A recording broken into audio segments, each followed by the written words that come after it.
આપણે કેવા સંજોગોમાં પરમેશ્વરની ઈચ્છા પૂરી કરતા રહેવું જોઈએ. સાંભળો, કેવા સંજોગોમાં આપણે ઈશ્વરની ઈચ્છા પૂરી કરતા રહેવું જોઈએ. વાંચો પહેલો પિત્તર એનો 4થો અધ્યાય અને એની 19મી કલમને.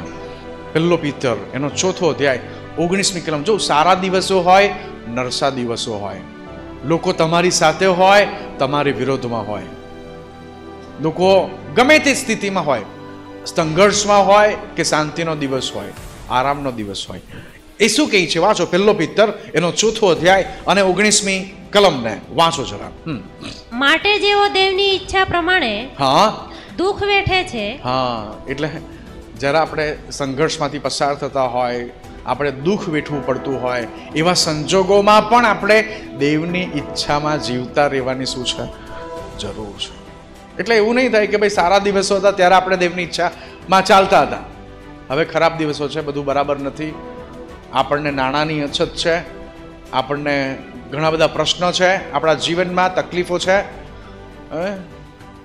નો, જીવનમાં કોઈ પણ પરિસ્થિતિ હોય, આપણે પરમેશ્વરની ઈચ્છા અને યોજનામાં જીવવાની શું છે? જરૂર છે. તમે વિચારો કે પ્રભુ ઈસુ ખાલી પિતાની ઈચ્છા પૂરી કરવા માટે છેક મરી જાય છે, મરવા સુધીની ઈચ્છા તે પૂરી કરે છે. તમે વિચારો કેટલું ભયાનક કહેવાય. ઈશ્વર પુત્ર પિતાને પ્રાર્થના કરે છે, જો બની શકે તો આ પ્યાલો મારાથી દૂર કરો, પણ પિતા કહે છે ના, મારી તારા માટે એ ઈચ્છા છે કે તું વધસ્તંભ પર તારા જીવનો ત્યાગ કર. અને તેણે એ વધસ્તંભ પર જીવનો ત્યાગ કર્યો. સૌથી ભયાનક મોત પ્રભુ ઈસુને મળ્યું, સૌથી પીડા અને વેદનાનું મોત પ્રભુ ઈસુને મળ્યું, પણ એ મોત તેને એ રીતે મળે એની ઈચ્છા કોની હતી? પિતાની. કેમ કે તેના પછી તે આખી માનવ જાતિના ઉદ્ધારના કાર્યને પૂરું કરી શકે એમ હતું. એટલે ઘણી વખત તમારા જીવનમાં સંઘર્ષ આવી પડે, વિપત્તિ આવી પડે, તકલીફ આવી પડે, સંકટ આવી પડે, તો એમ નહીં વિચાર કરો કે હવે હું ક્યાંથી કરું. ના, તમારા જીવનના હરેક તબક્કામાં ઈશ્વરની યોજનાને પકડી રાખો, ઈશ્વરની ઈચ્છાને પકડી રાખો, તેને તમારા જીવનમાંથી દૂર નહીં કરો. પરમેશ્વરની ઈચ્છા શું છે ખબર તમને? આજે આ પૃથ્વી પર ઘણા બધા લોકો સૌથી પહેલા તો આભારનું જીવન નથી જીવતા. કેવું જીવન નથી જીવતા? આપણે રોજ આપણા અછત બાજુ દ્રષ્ટિ કરીએ છીએ.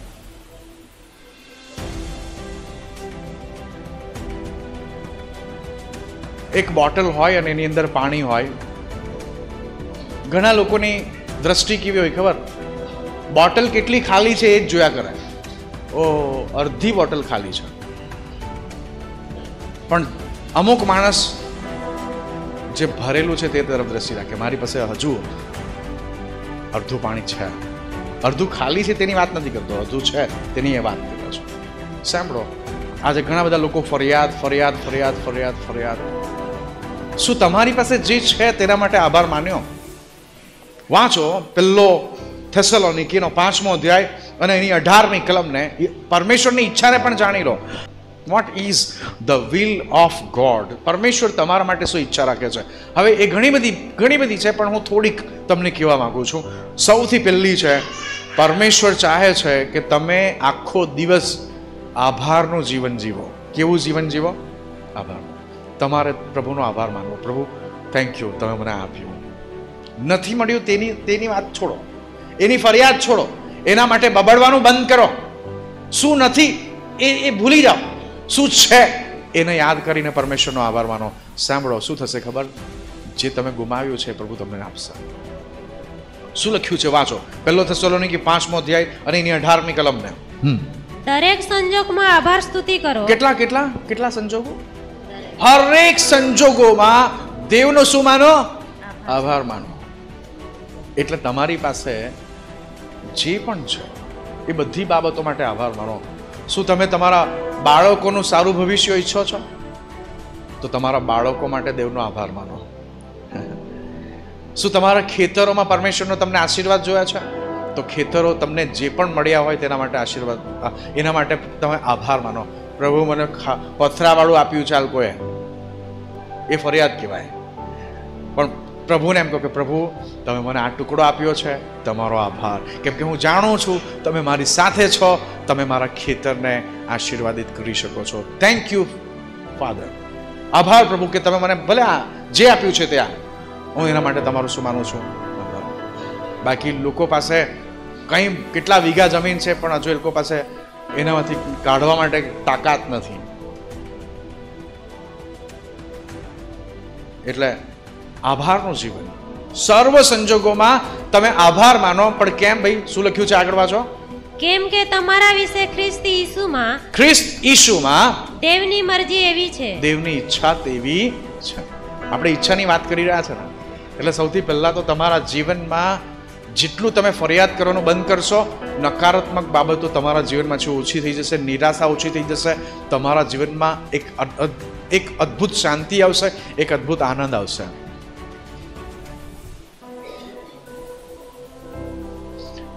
મને યાદ છે ચાર્લી ચેપ્લિનનો એક વિડીયો મેં જોયો એક વખત. હવે ચાર્લી ચેપ્લિન ખૂબ ભૂખો થયો હતો અને તેની પાસે કશું જ નહીં હતું. એને એક બૂટ મળી આવ્યું, ચામડાનું બૂટ. તમને ખબર છે એણે શું કર્યું કે પાણી ઉકાળ્યું અને એ ચામડાના બૂટને એમાં નાખી દીધું. આખરે એ ચામડું હતું ને, એટલે આખા બૂટને એને બાફી નાખ્યો અને પછી એને પ્લેટમાં લીધું અને પછી પ્રભુ તમારો આભાર એ પ્રાર્થના કરી રહ્યો કે ભાઈ કમસે કમ આ ખાવા મને મળ્યું છે. કાં તો એ ફરિયાદ કરી શક્યો કે મારે આ ખાવું પડી રહ્યું છે. તમે સમજી રહ્યા છો હું શું કહેવા માંગુ છું? બંનેમાં ફરક છે. પ્રભુ તમારો આભાર અને બીજું મારે આ ખાવું પડી રહ્યું. પ્રભુ શું જોઉં છો તમે, કંઈક તો ખવડાવો સારું. બંનેમાં ફરક છે. સાંભળો, જ્યારે તમે આભાર માનો છો ને તો પ્લેટ બદલાઈ જાય છે. પછી પ્રભુ તમને સારું આપે છે. પ્રભુનું વચન કહે છે ઉત્તમ વસ્તુઓથી હું તમારા મોઢાને શું કરીશ? તૃપ્ત કરીશ.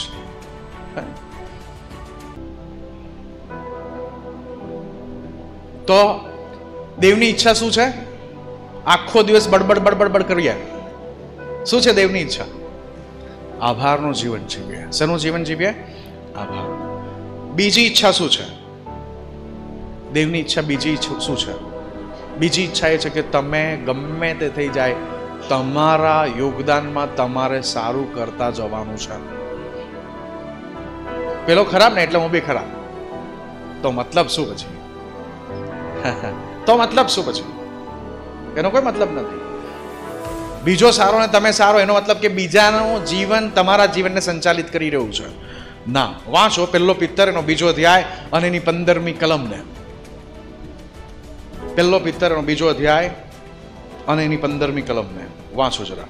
કેમ કે દેવની ઈચ્છા એવી છે કે સારું કરીને મૂર્ખ માણસોની અજ્ઞાનતાની વાતો ને તમે બંધ પાડો. શું કરો? સારું કરતા જાઓ. મૂર્ખ માણસો બબડવાના હશે તો બબડશે, વિરોધ કરવાનો હશે તો કરશે, પણ તમે શું કરતા જાઓ? સારું કરતા જાઓ. ફરીથી વાંચો આ કલમને આખી. કેમ કે દેવની ઈચ્છા એવી છે કે. કોની ઈચ્છા? એ કઈ છે? દેવની ઈચ્છા એવી છે. તમારે શું કરવાનું છે? સારું કરીને સારું કરવાનું છે. તમારા યોગદાનમાં જેટલું સારું, ઘણી વખત આપણે બગાડી દઈએ છીએ. આપણે શું કરીએ છીએ? બગાડી દે છે, એટલે કામ બગડી જાય. મને મારા જીવનમાં ઘણા એવા અનુભવો છે. લોકો બગાડી નાખે. કેમ કરીને ચલાવે જોઈએ આપણે. બગાડવાની સેવા કહેવાય એને. પણ અહીંયા તમે જુઓ છો, પરમેશ્વર એમ કહે છે કે તમારે શું કરવું? સારું કરવું. એવી કોની ઈચ્છા છે? પિતાની ઈચ્છા છે. કઈ છે? તમારે સારું કરવું, કે જેથી એક ક્ષણ આવી જશે, મૂર્ખ લોકો જે ચર્ચા કરી રહ્યા છે તે બંધ થઈ જશે. સાંભળો, આ કલમ જ્યારે મેં વાંચીને મને બહુ આશ્ચર્ય થયું. શું હતું એ કલમમાં? આપણે વાંચીએ મીખા એનો 6 અધ્યાય અને 8મી કલમ. હવે માણસ કેટલી હદ સુધી જઈ શકે ને તે આ કલમમાં જોવા મળે છે આપણને. હે મનુષ્ય. કોની વાત થઈ રહી છે? એલિયનની કે માણસની? પરગ્રહવાસીની નથી ને વાત. એ કહે છે હે મનુષ્ય, પછી સારું શું છે તે તેણે તને બતાવ્યું છે. સારું શું છે તે તને તેણે શું કરી દીધું છે? બતાવ્યું છે. એટલે બાના કાઢતો નહીં. સારું શું છે તે તને બતાવ્યું છે. હવે આપણે બાના કરીને એમ કે આમ ને તેમ, અરે ભાઈ એ કહે છે સારું શું છે તે તને તેણે બતાવ્યું છે. પછી શું કહે છે? ન્યાયથી વર્તવું. આપણે કેવી રીતે વર્તવું? ન્યાયથી વર્તવું જોઈએ. પછી બીજું શું કહે છે? દયા ભાવ રાખવો. શું રાખવો? દયા ભાવ. એકબીજા પ્રત્યે આપણે દયા રાખવી જોઈએ, દયા ભાવ રાખવો. પછી શું કહે છે? તથા તારા દેવની સાથે નમ્રતાથી ચાલવું. કોની સાથે? દેવની સાથે. માણસને છોડો, લોકો દેવની સાથે નમ્રતાથી ચાલવા તૈયાર નથી. બોલો, આ વાતથી મને આશ્ચર્ય થયું કે ભાઈ પરમેશ્વરે વિનંતી કરી કે મારી સાથે તો કમસે કમ નમ્રતાથી ચાલ. ન્યાયથી વર્તવું. પછી બીજું શું હતું? હે? દયા ભાવ રાખવો. અને પછી મનુષ્યને એમ કહેવામાં આવે છે કે મારી સાથે કેવી રીતે ચાલો? નમ્રતાથી ચાલો. આ દેવની ઈચ્છા છે કે કમસે કમ દેવની સાથે તો નમ્રતાથી ચાલો. ક્યાં સુધી ઘમંડ કરશો? એ કહે છે દેવની સાથે નમ્રતાથી ચાલો.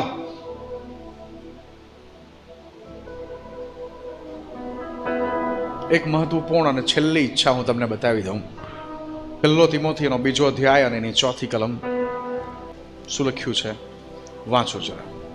સગળા માણસો તારણ પામે. કેટલા? પરમેશ્વરની ઈચ્છા એવી છે કે પૃથ્વી પરના સગળા લોકોનો શું થાય? ઉદ્ધાર થાય, તેમનું તારણ થાય. એટલે પરમેશ્વરની જો આ ઈચ્છા હોય તો તમારે સવારે ઉઠીને એ વિચારવું જોઈએ કે પરમેશ્વરની ઈચ્છા સગળા લોકો તારણ પામે એવી છે, તો મારું યોગદાન એમાં શું હોવું જોઈએ? આજે હું શું કરું કે એક આત્માને હું બચાવી શકું, અથવા 10 આત્માને બચાવવા માટે હું શું કરી શકું, કે 100 આત્માને બચાવવા માટે હું શું કરી શકું? મારું યોગદાન શું હોવું જોઈએ? એવા આપણે આખો દિવસ સવારે હજુ ચા પીતા એટલે પ્રશ્ન પૂછો, આજે બપોરે શું બનાવવાનું છે? પહેલેથી કહી દેવાનું. પછી સાંજે શું ખાવાના છે? આખો દિવસ બસ ખાવાની જ ચિંતા. ભાઈ સવારે નાસ્તો શું કરશું, બપોરે શું જમશું, સાંજે શું જમશું. પણ દેવની ઈચ્છા આવી છે કે બધા લોકો શું પામે? તારણ પામે. આપણું શું યોગદાન છે? આપણે શું કરી રહ્યા છો? બોલો. આપણી પાસે કોઈ યોજના છે? વ્યક્તિગત યોજના કે પ્રભુની ઈચ્છાને આપણે જાણીએ છીએ કે એ ચાહે છે કે દુનિયાના લોકો ઉદ્ધાર પામે. પ્રભુને એવી તો પ્રાર્થના કરો કે પ્રભુ મને કોઈક નવી જગ્યા લઈ જા. કોઈકે એવી પ્રાર્થના કરી, પ્રભુ મને પાકિસ્તાન મોકલા. આપણે પ્રાર્થના કરવાની જરૂર છે કે પ્રભુ મને તું ક્યાં મોકલ? પાકિસ્તાન. સાંભળો, સર્વ લોકો તારણ પામે એવી દેવની શું છે? ઈચ્છા છે. વાંચો આ કલમને ફરીથી. એટલે આપણે જ્યારે દેવની ઈચ્છાને જાણીએ છીએ તો આપણે એ વિચારવાનું કે મારું યોગદાન શું. વાંચો આગળ. સગળા માણસો તારણ પામે. સગળા માણસો તારણ પામે ને તેમને સત્યનું સંપૂર્ણ જ્ઞાન પ્રાપ્ત થાય. સત્યનું સંપૂર્ણ જ્ઞાન પ્રાપ્ત થાય એવી તેની ઈચ્છા છે. એવી તેની શું છે? ઈચ્છા છે. પછી શું કહે છે? કેમ કે હા, દેવ એક જ છે. બસ સાંભળો, એવી તેની ઈચ્છા છે. તો હવે આપણું યોગદાન શું? એના માટે મારા વાલાઓ, તમે દેવની ઈચ્છાને જાણી ચૂક્યા છો. આપણે બધા દેવની ઈચ્છાને શું કરી ચૂક્યા છે? જાણી ચૂક્યા છે. છેલ્લી બાબત સાંભળો, આ ઈચ્છા ક્યાં પૂરી કરવાની છે આપણે? આ ઈચ્છા ક્યાં પૂરી કરવાની છે? તો એનો જવાબ સાંભળો. માથી 6 અધ્યાય અને 10મી કલમ. છેલ્લી બાબત હું તમને કહીને સમાપ્ત કરીશ. આ છેલ્લી બાબત શું છે? વાંચો માથીનો 6 અધ્યાય અને એની 10મી કલમ. આ ઈચ્છા પૂરી ક્યાં કરવાની છે આપણે? માથી 6 અને 10મી કલમ. તારું રાજ્ય આવો. આપણે પ્રાર્થના કરીએ છીએ. એ કે પ્રાર્થનામાં આપણે પ્રાર્થના શું કરીએ છીએ? તમારું રાજ્ય આવો. અને પછી જેમ આકાશમાં. એટલે આકાશમાં પરમેશ્વર પિતાએ શું ઈચ્છા કરી? તો કે સઘળા માણસો તારણ પામે. એ કહે છે જેમ આકાશમાં તેમ પૃથ્વી પર તારી ઈચ્છા પૂરી થાઓ. કઈ જગ્યા પર? આપણે ક્યાં રહીએ છીએ? પૃથ્વી પર પિતાની ઈચ્છા પૂરી કરવાની જવાબદારી આપણી છે. એમની ઈચ્છા ખાલી પ્રાર્થના કરવાની નહીં, પણ એ ઈચ્છાને પૂરી કરવાની પણ જવાબદારી કોની છે? આપણી છે. ઈચ્છા તો તેણે સ્વર્ગમાં કરી નાખી, એને પૂરી કરવાની જવાબદારી પૃથ્વી પર કોની છે? આપણી છે.